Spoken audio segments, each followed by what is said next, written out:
Good morning, guys. We are on chapter 16 of Among the Hidden by Margaret Peterson Haddix. And in chapter 15, we learned that there is actually another child in the sports family's house. And it's a girl. Her name is Jen. And so Jen and Luke become fast friends in this chapter. So let's start chapter 16. Luke is at dinner with his family. Want any more potatoes, Luke? Mother offered that night at supper. Luke. Her voice got more insistent. Luke. Luke jerked his attention back to his family. Mother was holding the bowl of mashed potatoes out to him. No, Luke said. No thanks. I still got some. More for me, Mark crowed. Luke tuned them out again. He'd barely eaten his first serving of potatoes. He'd been so busy thinking about his secret visit to the sports family house, he couldn't believe he dared to go. Just the thought of his run through the yard made his heart beat fast. Remembering fear and pride, he'd really done it. And then meeting Jen was amazing. There's no other word for it. He was so overwhelmed with wonder at everything he'd seen at her house. Everything she told him that he started to say, "Hey guys, did you know that Jen at the last minute?" He clamped his teeth shut, holding the words in. He thought he burst. He could feel his face flush red with the effort of keeping still. He bent his head low over his plate so nobody could see. How could he ever manage to keep Jen's secret? But he had to, because if he told, they forbid him to go back. And he had to go back. "We'll set up a signal," Jen had said. "Something I can see." "But you don't have vents to look out like I do," Luke protested. "You can't look out the windows." "Oh, when the mirrors work, it's not a problem. Look."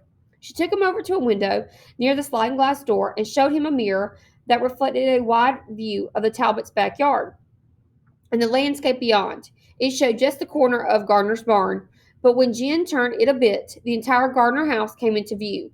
Luke wondered if his parents could set up some kind of system. Then he looked at the mirror again and decided it might be expensive. And anyway, how would he explain where he got the idea? "So let's see," Jen said. "A signal. I've got it. How about if I look out every morning at 9 and you can come over if you shine a flashlight at me? I'll shine one back if everything's safe." "We don't have flashlights," Luke said. "Not that work, I mean." Jen frowned. Why not?"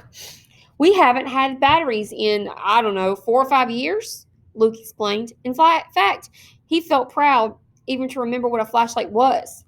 Okay, Jen said. "No flashlight, no computer."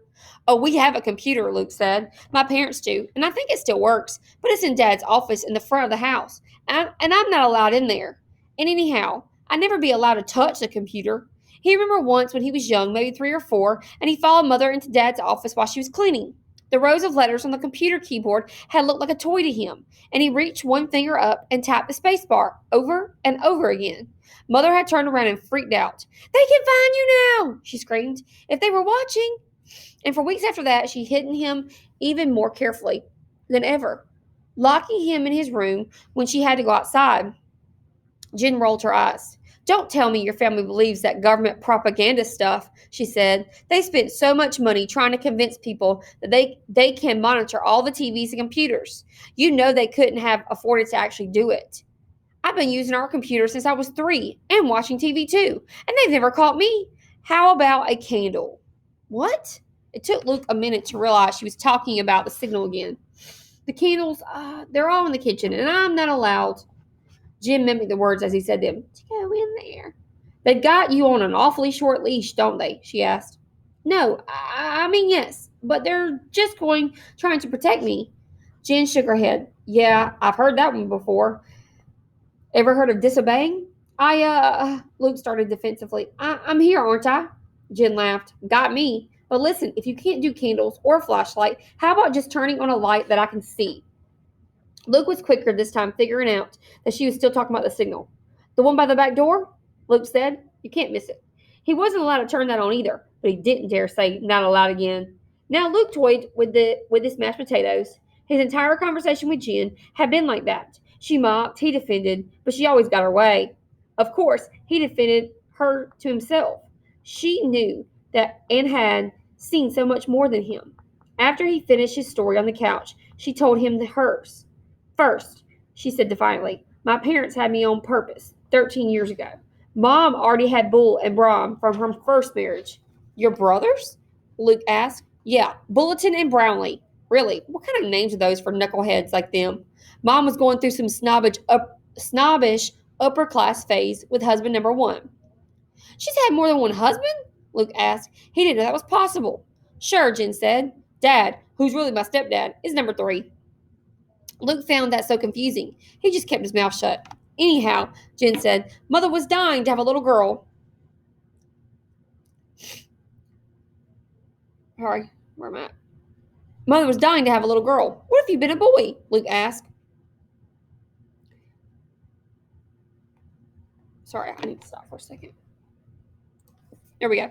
Luke thought about it. He remembered Mother saying she wanted four boys, but would she have wanted a girl even more? Someone like Mother. He couldn't really picture a girl in his house. They weren't trying for anything, he said. I was a surprise luck. Jen nodded.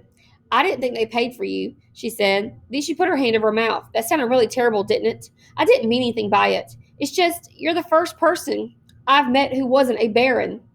How do you know I'm not? Luke asked stiffly. Well, Jen waved her hand in a way that made Luke even more aware of the contrast between his raggedy flannel shirt and patched jeans and Jen's perfect house.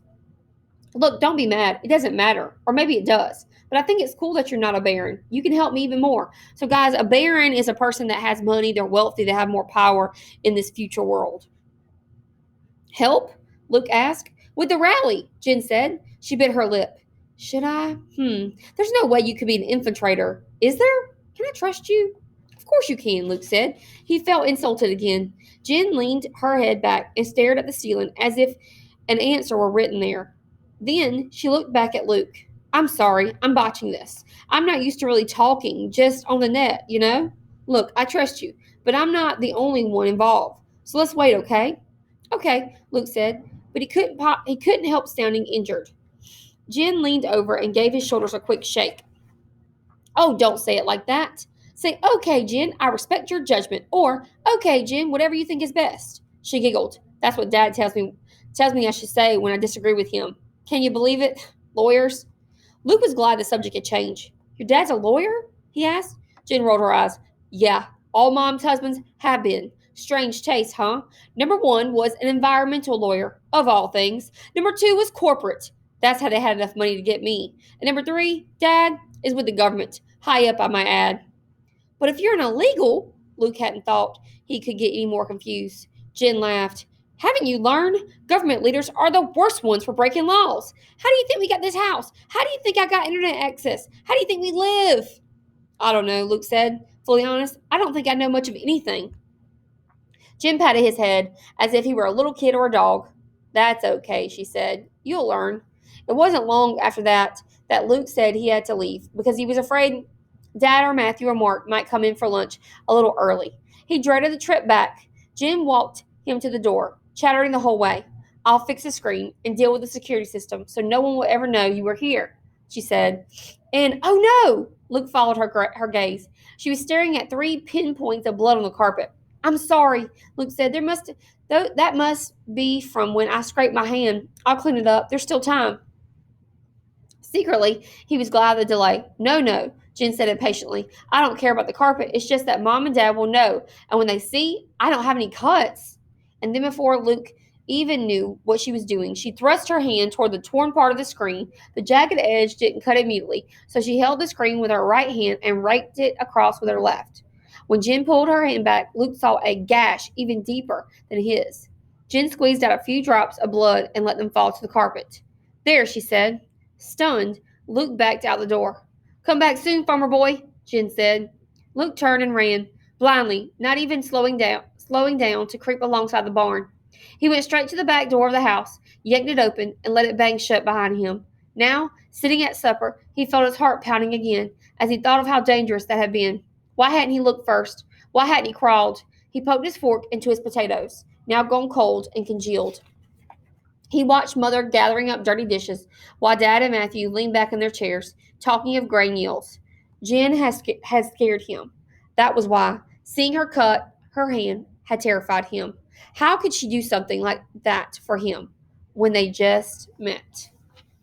Chapter 16 is over, guys. So we know that we now have Jen, and they are both third children, and they are fast friends. So get your work done for your vocabulary and your questions, and we'll start on chapter 17 tomorrow. Talk to you soon. Bye.